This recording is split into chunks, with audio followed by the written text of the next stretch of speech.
Whole life insurance has a bad rate of return.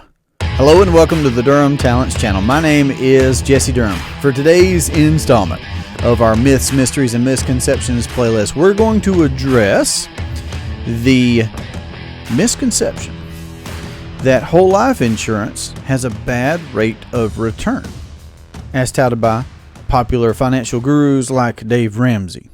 Now, let me start off by saying that whole life insurance is not an investment, and that's so very important to look at it honestly for what it is. Now, what I propose here is that a properly structured whole life insurance policy with a mutual company that pays a dividend is the ideal asset. It's the ideal entity for becoming your own banker. Okay, so the process of becoming your own banker merits a product. I believe that the most ideal product is that properly structured whole life policy. So let's address this misconception that there is bad growth.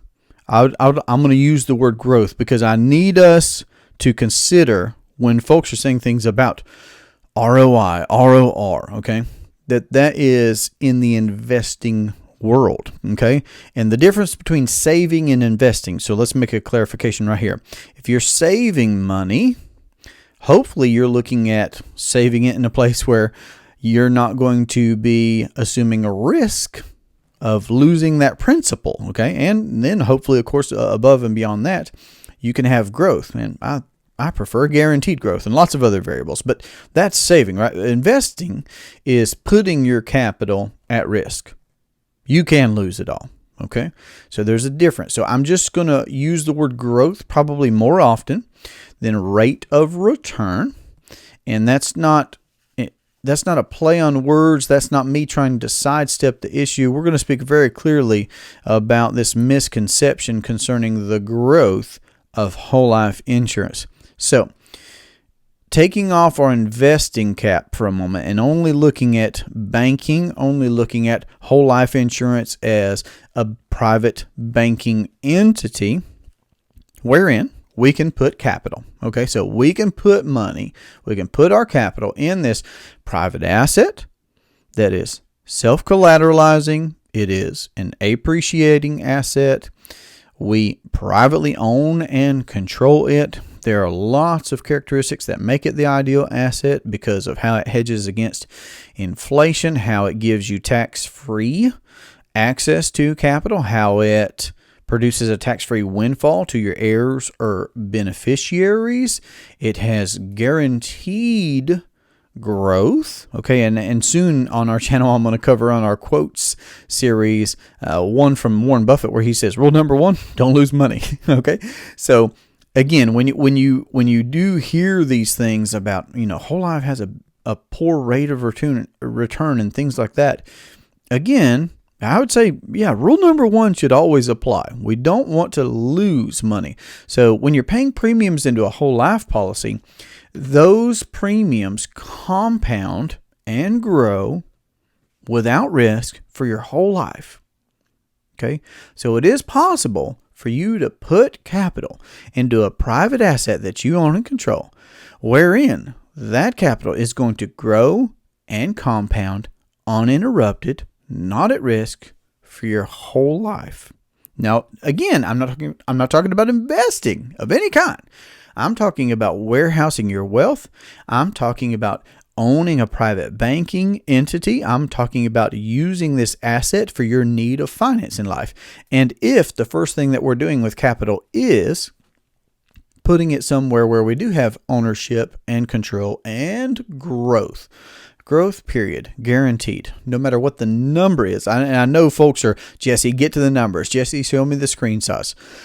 All these different things around the numbers. The numbers have their place. Don't get me wrong. They do, okay? 5 is bigger than 4. 10 is bigger than 8. 15 is bigger than 12. We all understand that.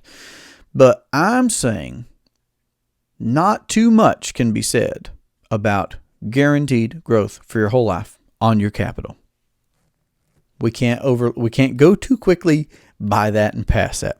Now, all that to say, I believe, let's not compare our banking entity against investments. You can use your banking entity to finance investments if investing is what you choose to do. Now, you may be a business owner.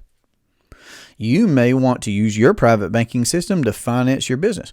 You just may be a career individual. You're out there pursuing your career, becoming a master in whatever your craft happens to be, and you just have a household that you want to finance. Well, finance that, okay? So that's why it's so very important to recognize that while the world is talking about ROI on investments, they're overlooking that our whole cash flows go into a bank somewhere.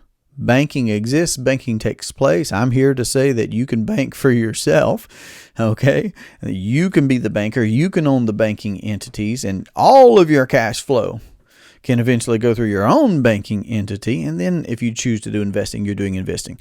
Okay. And then that's where ROR and ROI, all those things matter for sure. But you can have guaranteed growth on your capital from your cash flows in your private banking entity. Okay. So a properly structured whole life policy with a mutual company that pays dividends does have an internal rate of growth. Okay.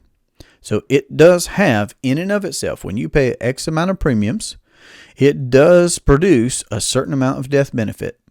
And that death benefit is reflected net present day value in the cash value of that policy.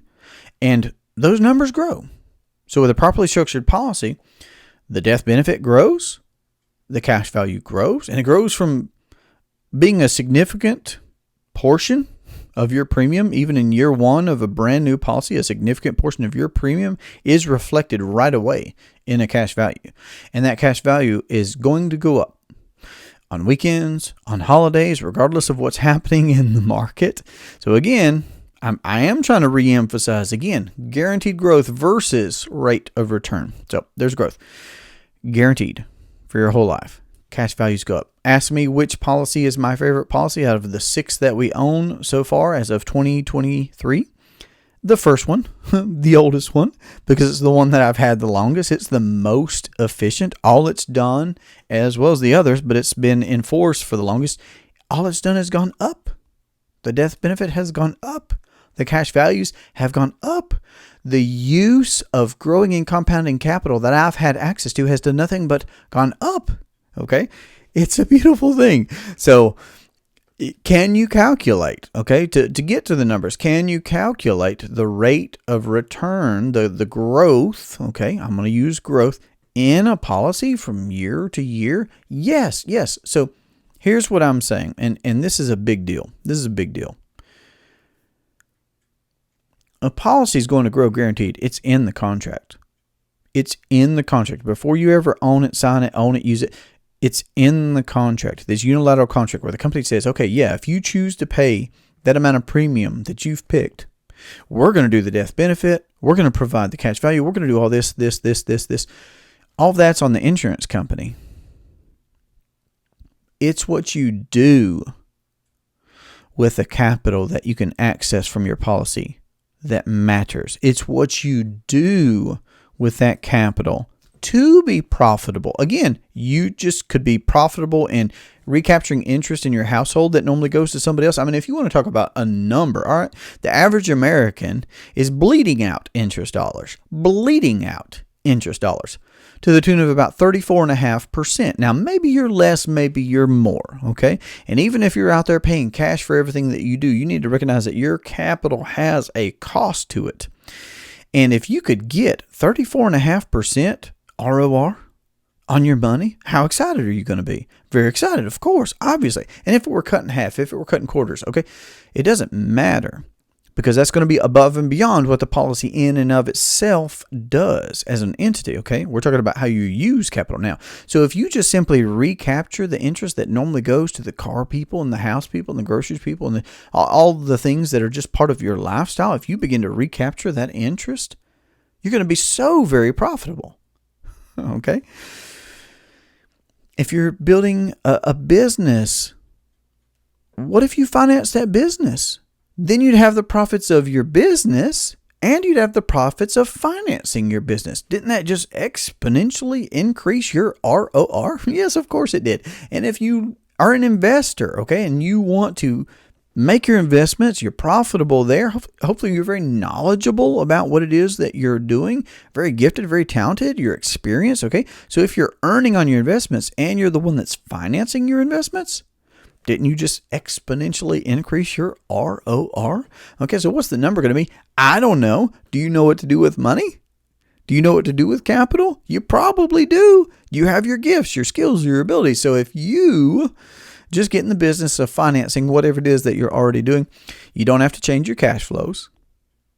You can get started just like you are. You don't have to assume any additional risk. You don't have to work any harder. You don't have to give up control. None of that has to happen for you to just add that one thing to what you're already doing and become that much more profitable. Okay. And then what's the limit? What's infinite? This is called the infinite banking concept.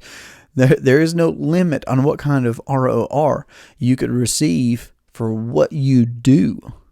And then when you throw in there that you have this guaranteed access to tax-free capital to finance the things that you're doing, and then that capital can go back into your private banking system and grow and scale that and grow and scale that, it's a beautiful thing. So because of the nature of a whole life insurance policy, because of the nature of that contract, there's no way for me to peg a number. Again, I've already told you, you can calculate the internal rate of growth of a contract. Year to year, check the numbers, okay? So that's just what the policy does. It goes up at whatever rate that it does, okay? But it's what you use the money for that you can access that makes all the difference. I've already said that. So for me to put a number, though, above and beyond the internal growth, I mean, what kind of value, here's what I'm asking, what kind of value do you put on guaranteed access to tax-free capital? What kind of value can you put on capital that's not exposed to market volatility? What degree of value would you put on a pool of capital that hedges against inflation? And there are just so many other characteristics. I mean, wherever it is that you're already putting money, is it exposed to litigation? I mean, so there are so many different things. But it's what you do with the capital that matters most. That's your true potential for profitability. So when Dave Ramsey or anybody else says that whole life insurance has a bad ROR, calling it a poor investment, number one, he's wrong. It's not an investment. Number two, bad ROR. How so? Okay. What kind of value would you put on uninterrupted compound growth that you have a contractual right to access, to leverage, to grow, and to scale? So I encourage you, we've got a lot more content about this information of becoming your own banker, of the characteristics of whole life insurance when they've been properly structured for the infinite banking concept, of course, here on our podcast and channel. But you can get access to me to ask your personal questions directly. I've got a calendar link on our website. So let's reconnect there. It's durhamtalents.com. This has been a great pleasure for me. I look forward to our next conversation. Have a great day. Take care.